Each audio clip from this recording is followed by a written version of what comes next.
नमस्कार विद्यार्थियों, ऑनलाइन कक्षा में आज आपका स्वागत है। आज द्वितीय वर्ष के विद्यार्थियों का द्वितीय प्रश्न पत्र इस कक्षा में करने जा रहे हैं। विद्यार्थियों, आपको जैसे सिलेबस ज्ञात ही है कि उसमें देवनागरी लिपि का उद्भव और विकास प्रश्न के रूप में पूछा गया है। कोई भी लिपि भाषा के लिए बहुत महत्वपूर्ण होती है, हम सब जानते हैं, क्योंकि बिना लिपि के कोई भाषा बन नहीं सकती।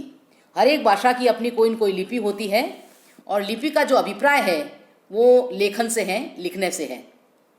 क्योंकि भावों और विचारों को व्यक्त करने के लिए जिन चिन्हों का प्रयोग किया जाता है उन्हें लिपि कहा जाता है। तो इन्हें स्थिर करने के लिए, सुरक्षित रखने के लिए और दूसरों तक संप्रेषित करने के उद्देश्य से लिपि का आविष्कार हुआ। ये कहा जा सकता है कि ये जो चिन्ह हैं, ये जो रेखाएं हैं, ये जो चित्र हैं जिन्हें हम लिपि कहते हैं, वो किसी न किसी भाषा, भाव और विचार को अभिव्यक्त करने का माध्यम बनते हैं। क्योंकि मनुष्य ने जब से बोलना सीखा होगा और सीखा, तो कोई न कोई लिपि के माध्यम से उसने अपने भावों और विचारों को व्यक्त किया। तो इस रूप में भाषा और लिपि का अपना गहरा संबंध है। क्योंकि अभिव्यक्ति की जो प्रेरणा लेकर मानव लिपि के अनुसंधान में जब प्रवृत्त हुआ होगा, तब आरंभ से उसका जो प्रयास रहा वो चित्रों के माध्यम से, प्रतीकों के माध्यम से यहाँ तक ही सीमित रहा। अनेक प्रकार की लिपियों की उपलब्धि हमारे उक्त कथन को पुष्ट भी करती है। क्योंकि डॉक्टर भोलानाथ तिवारी जब ये कहते हैं कि लिपियों का जब अध्ययन किया गया और लिपियों की जो विकास यात्रा को देखा गया, तो उसके अंदर अनेक प्रकार की लिपियाँ हमारे सामने आई। जैसे कि चित्रलिपि, सूत्रलिपि, प्रतीकात्मक लिपि, भाव सूचक लिपि, भाव ध्वनि मूलक लिपि और ध्वनि मूलक लिपि। ये 5-6 प्रकार की जो लिपियां हैं, इसके संबंध में भोलानाथ तिवारी ने बहुत विस्तार से प्रकाश डाला है।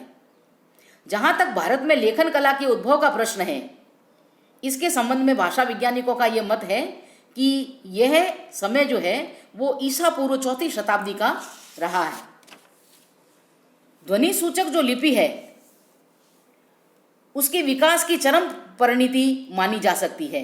और ध्वनि मूलक जो लिपि है उसके 2 रूप पाए जाते हैं, एक अक्षरात्मक लिपि और दूसरी वर्णनात्मक लिपि।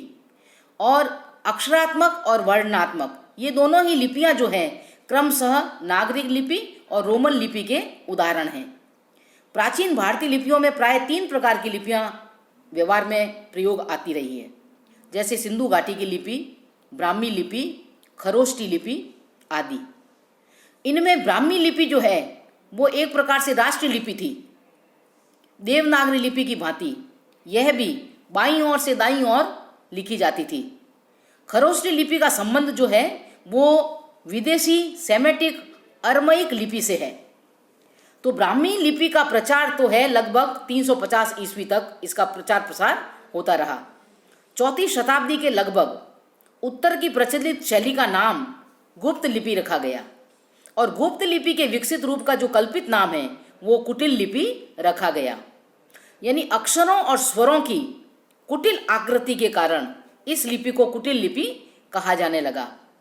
इस काल के जो शिलालेख हैं, दानपत्र हैं, वो प्राय इसी लिपि में मिलते हैं। प्राचीन नागरी की जो पूर्वी शाखा से 10वीं शताब्दी के लगभग प्राचीन बंगला लिपि निकली, जिससे आधुनिक परिवर्तित रूप जो है हमारे सामने देखने को मिलते हैं, बंगला, मैथिली, उड़िया, नेपाली आदि लिपियों के रूप में प्रचलित है।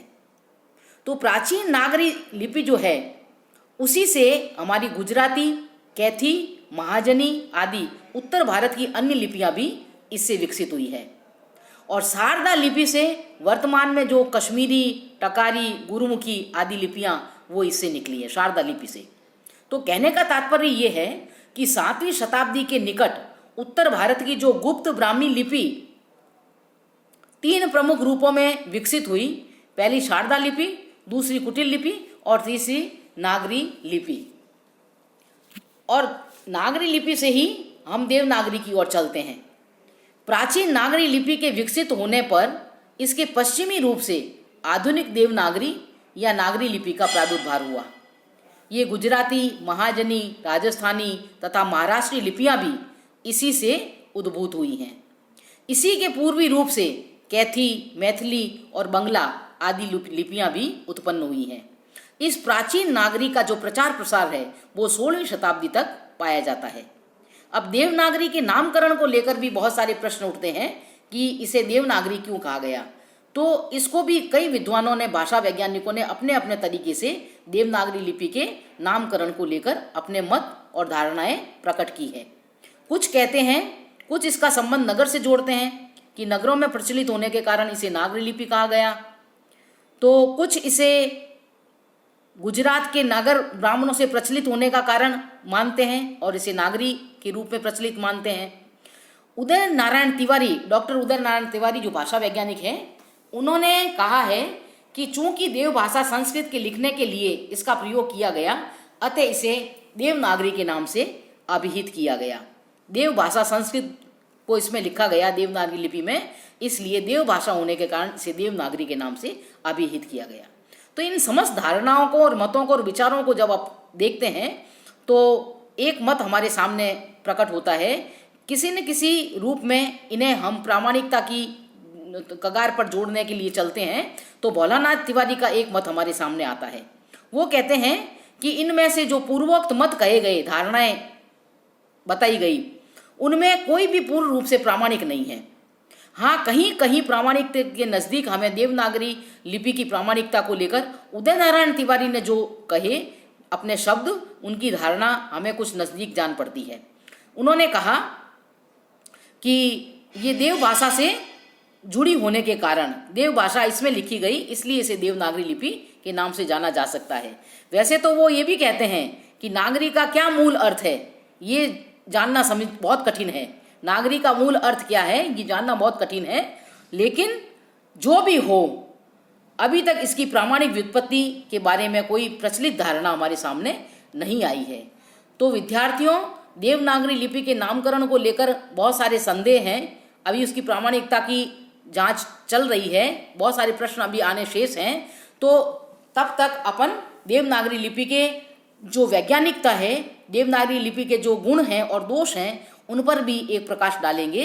तो आज हमने इसके उद्भव के बारे में जाना, किस लिपि से देवनागरी लिपि तक का विकास यात्रा रही है, उसके बारे में जानने का प्रयास किया है। देवनागरी लिपि उत्पन्न किससे हुई है, इसे जानने का प्रयास किया है।